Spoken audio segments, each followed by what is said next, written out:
যদি রাজনীতিবিদরা ঐক্যমত্যের ভিত্তিতে বৈশা আলোচনায় ঐক্যমত্য হয়ে যেত তাইলে কিন্তু আর গণভোটের প্রশ্নটা ছিল না, নোট অফ ডিসেন্ট আসার কারণে।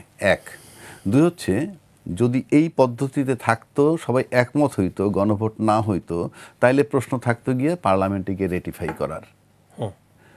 তিন নম্বর হইল, আপনি যখন এই আলোচনাগুলো হচ্ছে, যখন জনগণের রিপ্রেজেন্ট করতেছে যারা রাজনীতিবিদরা, আমি মোটামুটি একটা গবেষণা করে দেখছি এখানে সর্বোচ্চ 50% লোকের প্রতিনিধিত্ব হচ্ছে। তাতে যদি বিএনপির জন্য আমি 30-32-33% ধরি, জামাতের জন্য 12-13% ধরি, জামাত সাথে ইসলামী দল মিলে, তারপরে এনসিপি অন্যান্য সব দল মিলে যদি বাকি কিছু ধরি, তাতে হার্ডলি 50% লোকের প্রতিনিধিত্ব হচ্ছে। বাকি 50% কোথায়? বাকি 50%-এর প্রতিনিধি কারা? তার থেকে যদি 20% আমি বাদও দেই, আওয়ামী লীগের কথার কথা বলছি, আপনি জনগণ আনলে ঐক্যমত্য ওগুলোও ভাবতো, আমি তাদের এখন জনগণের কাতারে নিয়ে গেলে 50% লোক এর প্রতিনিধিত্ব এখানে নাই। এটা একটা দেশ, আপনি মাত্র 40 জন লোকে সব মিলে 50% রিপ্রেজেন্ট করবেন, আর আপনি এটা সিদ্ধান্ত হয়ে যাবে। It is just wrong. Note of dissent ফিসেন্ট কিচ্ছু থাকবে না যদি আপনি গণভোটে দেন। গণভোটে কি দিবেন? গণভোট হলে জুলাই সনদ বাস্তবায়ন, এবং জুলাই সনদে কি আছে টোটালটাই লেখা থাকবে। জুলাই সনদ বাস্তবায়ন চান কি চান না, এটা হবে বক্তব্য। এবং সেখানে ওই 50% জনগণের প্রতিনিধিত্ব কারা? শুধুমাত্র এই 50% লোক যেহেতু অ্যাবসেন্ট, গণভোটে দিতে ম্যান্ডেটরি। আর গণভোট নিয়ে এখন বিতর্ক এই জন্য করতে চাই না, ইট ইজ অলরেডি ডিসাইডেড যে গণভোট হবে। নাও দ্য কোশ্চেন ইজ, গণভোট আগে নির্বাচন এবং কি প্রক্রিয়ায় হতে এবং পারে, কি প্রক্রিয়ায় হবে? প্রক্রিয়া তো বললামই ওইটা, এবং তারপরে বাকিটা নির্বাচন কমিশন আমাদের জানাবে নিশ্চয়ই কোন প্রক্রিয়া হবে। এবং আগে পরের পার্থক্যটা কি, আপনি সেইখানে আসেন। প্রথম কথা হলো, নির্বাচনের দিন যদি একই সাথে আপনি এইটা করেন, যেটা ওনরা বলছেন, আমি ওনরা বলছি বলবো না, যে বড় দল যারা বলতেছে যে আমরা একই দিনে চাই, একই দিনে যদি চান তাহলে আপনার নির্বাচনটা যে হয়ে যাবে, আপনি তো পার্লামেন্ট নির্বাচন হয়ে গেল, সংসদ নির্বাচন তো হয়ে গেল, সংসদ নির্বাচন হয়ে গেল, থাকলো গণভোটের পার্ট, হ্যাঁ বা না তখন অবান্তর, সংসদ তো হয়ে গেল। এক, দুই, এই সংসদটা কোন আলোকে হইল, কোন বিধিতে হইল, কোন আইনে হইল, কোন সংবিধানে হইল? এক, দুই, আপনার জুলাই সনদের যে বাস্তবায়নটা, তার যে প্রতিফলনটা নির্বাচনের মাধ্যমে হতে চায়, সেটা কিভাবে হইল? ওটা তো সাইড হয়ে থাকবে।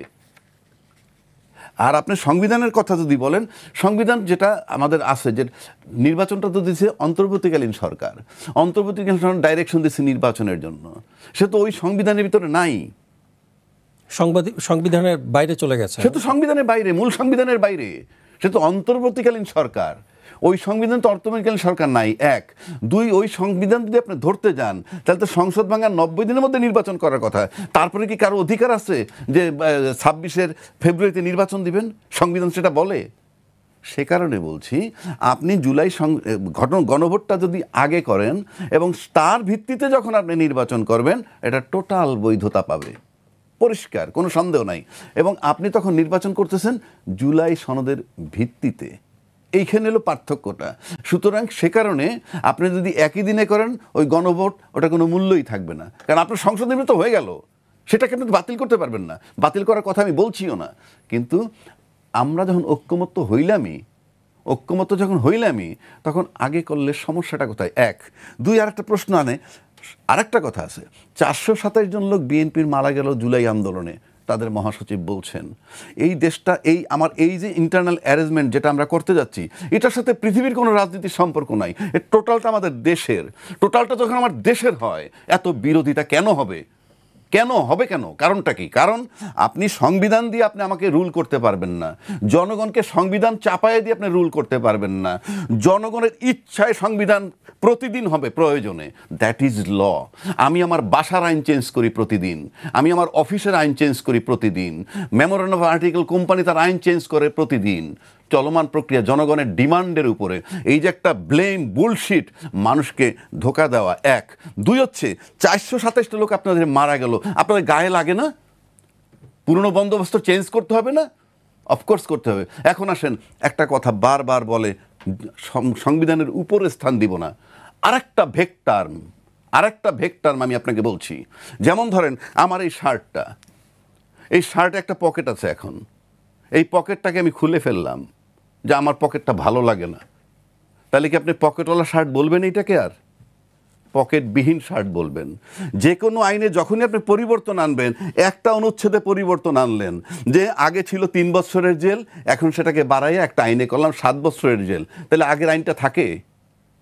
তো যখনই আপনি কোনো চেঞ্জ করুন সে তো উপরে থাকবে। তা মানুষকে যে এগুলা বুঝানো হয়, জনগণ বিশ্বাস করেন, জনগণ এখন আর এত বোকা না। আমি প্রায় দেখি টকশোতে গিয়া বলে জনগণ সংবিধান বোঝে না, জনগণ গণভোট বোঝে না, জনগণ যদি তাই হয় তাহলে আপনার পয়সা সমাধান করতে পারলেন না, তো পারলেন না কেন? 1 2 সংবিধান বলেন, গণভোট, এই সমস্ত বিষয় নিয়ে আলাপ করে একটা লেভেল। বটতলা বিষয় লক্ষ লক্ষ লোক নিয়ে না, পৃথিবীর সমস্ত সংবিধানই বিশেষজ্ঞরা লিখছে, সমস্ত সিদ্ধান্ত বিশেষজ্ঞরা নেয়। আমরা কথায় কথায় বলি, জনগণ খুব ভালো বুঝে। এই যে জুলাই চেতনা যে থাকতেছে না এখন বর্তমানে, এবং এটার বিরুদ্ধে একটা প্রক্রিয়া চলতেছে, এটা জনগণ পরিষ্কার বোঝে। আপনি গণভোট দেন, দেখবেন সবাই হা করবে যে ইয়েস আমরা চাই, কারণ আমরাও এটার প্রচার করব, বিকজ আমরা এটা চাই, উই ওয়ান্ট এ চেঞ্জ। আর বারবার সংবিধানের উপর যখনই অ্যামেন্ডমেন্ট হবে, সেটা আগের সংবিধান তখন থাকে না, ওই জায়গাটাতে নতুন অ্যাড হয়, সুতরাং ওইটাই তখন এক্সিস্ট করে। আর জনগণরা যদি বুঝায় সংবিধান পুরা বুলশিট, আপনার মানুষকে ধোঁকা দেওয়া হয়। ধন্যবাদ রাজাকে। জনাব আজিজ, আপনার কাছে একটু আসতে চাই যে গণভোট বাস্তবায়নে আদৌ প্রয়োজনীয়তা আছে কিনা, এ নিয়ে প্রশ্ন তুলেছেন অনেকেই। আপনার কাছ থেকে বুঝতে চাই এটার প্রয়োজনীয়তা আসলে কতটুকু বাংলাদেশের প্রেক্ষাপটে? বিষয়টা হলো গণভোট দরকার, কিন্তু গণভোটের প্রক্রিয়া, গণভোটে কেউ বিরোধিতা করে না, কিন্তু গণভোটের প্রক্রিয়া এবং তার ভিতরে কি রসদ আছে, রসদ নিয়ে আমরা জানি না। এই ঐক্যমত কমিশন গোপন রাখে। আগে যে গণভোটের আপনার যে জুলাই সনদের যে ড্রাফট করেছিল, সেখানে 24-এর জন্য ছিল, 52 সাল থেকে সব অ্যাবসেন্ট ছিল।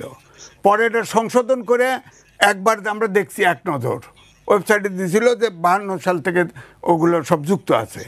এখন সমস্যাটা একটাই হচ্ছে যে, যেমন রাজাকি ভাই বললো, এই সরকার সংবিধানের মধ্যে নাই, হ্যাঁ, অর্থাৎ অন্তর্বর্তীকালীন সরকার নাই। তো তাহলে তো সরকার ভ্যাকুয়াম, এটা সরকার অবৈধ। আগে তো সরকারকে খেদাইতে হবে। হ্যাঁ, আমি বলছি, কারণ হচ্ছে এই সরকার ভুল করুক শুদ্ধ করুক, যেমন ধরেন শেখ হাসিনা যখন আসছে, তখন জিয়াউর রহমানের এবং হোসেন মোহাম্মদ এরশাদ সরকারের সময়ের অনেক কিছু নিচে, অনেক কিছু নেয় নাই। হ্যাঁ, সংশোধন করছে, অনেক কিছু নেয় নাই। কারণ হচ্ছে সরকারের তো প্রসেসের কোনো ভ্যাকুয়াম তৈরি করা যাবে না। সেখানে ভ্যাকুয়াম তৈরি যেখানে হবে সেখানটাকে নিয়ে নিছে। তো আমার বক্তব্য হচ্ছে যে অন্তর্বর্তীকালীন সরকার যেটা আসছে আমাদের সংবিধানে নাই, কিন্তু এটাকে দেখানো হয়েছে সংবিধানের 106 অনুচ্ছেদ অনুযায়ী সুপ্রিম কোর্টের মতামত দিয়েছে। সেখানে বলছে ডক্ট্রিন অফ নেসেসিটি, এটা সংবিধান অন্তর্বর্তীকালীন সরকার কাজ চালাতে পারে। আমি রাজ্জাক বিভাগের সাথে একমত। সংবিধানে লেখা আছে 3 মাসের ভিতরে নির্বাচন। 3 মাসের ভিতরে নির্বাচন হলো না কেন? বিএনপি চাইছিল, পরে আবার শিফট করছে। এই তো, হ্যাঁ, শিফট করছে। তো আমার কথা হচ্ছে যে সংবিধান এইটা, আমি ওই অনুষ্ঠানে ছিলাম, ডক্টর মোহাম্মদ ইউনূস বলেছে এই সংবিধান সমুন্নত রাখার জন্য ওত নিল এই প্রেসিডেন্টের সংবিধান সমুন্নত রাখার কথা বলছে। হ্যাঁ, বলছে, সেটা ব্যাখ্যা দিব। হ্যাঁ, এখন আমার বক্তব্য হচ্ছে যে ওইটা যদি ধরি আর 106 অনুচ্ছেদ যদি ধরি, তাহলে তো এটা সাংবিধানিক সরকার। কিন্তু প্রশ্ন, শিশির মনিরও ঐক্যবদ্ধ এই ঐক্যমত্য কমিশনে বক্তব্য দিয়েছে, আমিও আগে দিয়েছি যে এই সরকার, আপনার সেনাপ্রধান বলল 626 জন সেনানিবাসে আশ্রয় নিয়েছে। আমি বহুবার বলেছি তাকে কেন বলা হয় না কারা কারা আশ্রয় নিয়েছে, তার লিস্ট কেন দেয় না? শেষ পর্যন্ত লিস্ট দিছে, দেওয়ার পরে দেখা গেছে যে প্রধান বিচারপতি সহ অ্যাপিলেট ডিভিশনের কয়েকজন সেনানিবাসে আশ্রয় নেওয়া ছিল। তাহলে কে এই মতামতটা দিল? কিন্তু আমার কথা হচ্ছে দেশের সরকার প্রসেসে ভ্যাকুয়াম তৈরি না হয়, এই জন্য আমি বলছি রাষ্ট্রপতি বলেছে যে আপনার সে মতামত চেয়েছে, আমরা বিশ্বাস করি। একটু যোগ